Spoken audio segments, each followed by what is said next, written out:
महिलेवर कशा प्रकारे अत्याचार होते तुम्हाला कळतंय सगळ्या गोष्टी. बदल्यामध्ये पैसे खाल्ले जात आहेत. प्रत्येक ऑफिसमध्ये गेल्यानंतर एक ऑफिसर सुद्धा तुम्हाला असा दिसणार नाही की जो पैसे घेतल्याशिवाय काम करतो.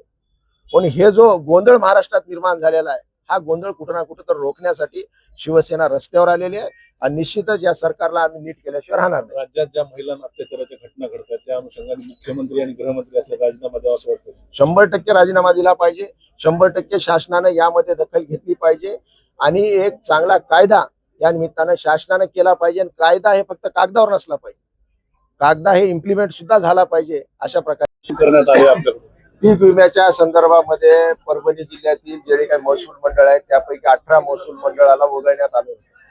परभणी तालुक्यातील 9 महसूल मंडळ आहेत, त्यातले 8 मंडळ वगळण्यात आले.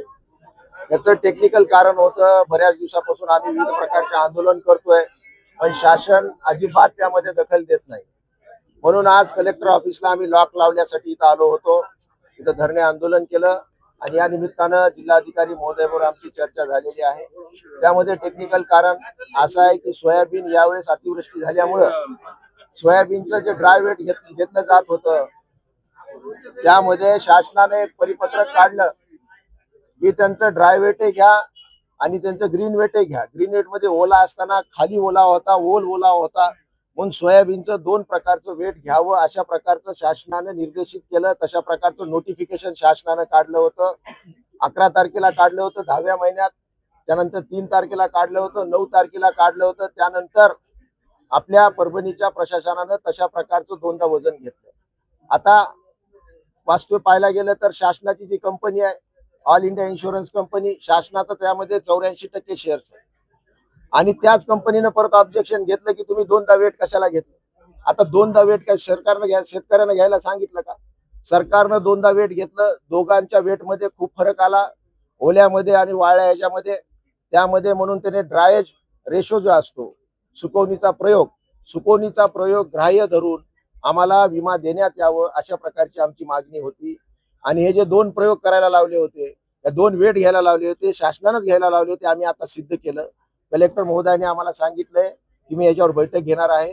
प्रोसिडिंग माझी तयार होती आहे. विमा कंपनीचा अधिकारी आम्ही बोलवलेला आहे आणि ही जी टेक्निकल चूक झालेली आहे आम्ही हे राज्य शासनाकडे पाठवू. विमा कंपनीचा प्रतिनिधी सुद्धा आम्ही बोलून घेतलेला आहे अशा प्रकारचं म्हणणं कलेक्टर महोदयांचं होतं. 15 दिवसामध्ये ही जी चूक विमा कंपनीची आहे ही चूक विमा कंपनीची दुरुस्त करण्याच्या संदर्भामध्ये आम्ही जिल्हा लेवलची कमिटी फॉर्म केलेली आहे. ह्याचा प्रस्ताव आम्ही राज्य शासनाकडे पाठवू आणि राज्य शासनाकडनं परत विमा कंपनीला गेल्यानंतर विमा मिळेल अशा प्रकारचं आश्वासन आज कलेक्टर महोदय जिल्हाधिकारी महोदयाने आम्हाला दिलेलं आहे. म्हणून आमचा जे लॉक लावण्याचा प्रोग्राम कार्यक्रम होता तूर्त आम्ही स्थगित केलेला आहे. आम्ही जिल्हाधिकाऱ्यांना इशारा दिलेला आहे, प्रशासनाला इशारा. 80 पदाधिकाऱ्यांनी काल राजीनामा दिला. हे बघा, शिवसेना ही नेता तयार करणारी फॅक्टरी आहे, हे आमचा कारखाना आहे. त्यामध्ये काळ आणि वेळ जसं थांबत नाही ना तशी शिवसेना सुद्धा थांबत नाही. पण असे कित्येक लोक आले, कित्येक लोक गेले, पण शिवसेनेला कधी कोण ब्रेक लावू शकलं नाही.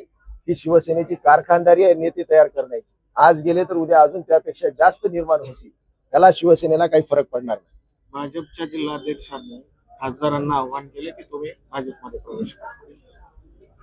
आता भाजपमध्ये किती लोकांना ते घेणार आहेत मला हेच कळत नाही. त्यांची गाडी सगळी फुल झालेली आहे. काही त्यांना पक्ष ठेवायचा आहे का नाही हा सगळ्यात मोठा प्रश्न निर्माण झालेला. पण एक दिवशी ते लोक त्यांनाच खाऊन टाकतील आणि जास्त जिथं लोक होतात ना ते पक्ष जास्त दिवस राहत नाही हे सुद्धा तेवढंच होते. खासदार जाणार आहेत का? खासदार साहेबांचा आता ते आमचे नेते आहेत, अशी काही कोणा आमच्या कानावर काही गोष्ट नाहीये. ठीक आहे, काही लोकांनी नाराजीनं राजीनामा दिला असेल, पण सध्या आमची शिवसेना एक संघ आहे आणि भविष्यात एक संघ आहे. काढली जाणार 80-82 लोकांची. आता नाराजी कशामुळे आहे? पक्षामध्ये सातत्यानं फेरबदल होत राहतो, नवीन लोकांना संधी दिली जाते, नवीन लोक येतात, नवीन लोकांचं आपण स्वागत केलं पाहिजे. नाराजी जरी असली तरी 4 भिंतीवर नाराजी असली पाहिजे. अशा प्रकारे उघड नाराजी शिवसेनेत चालत नाही. निश्चित त्यांच्यावर कारवाई होईल.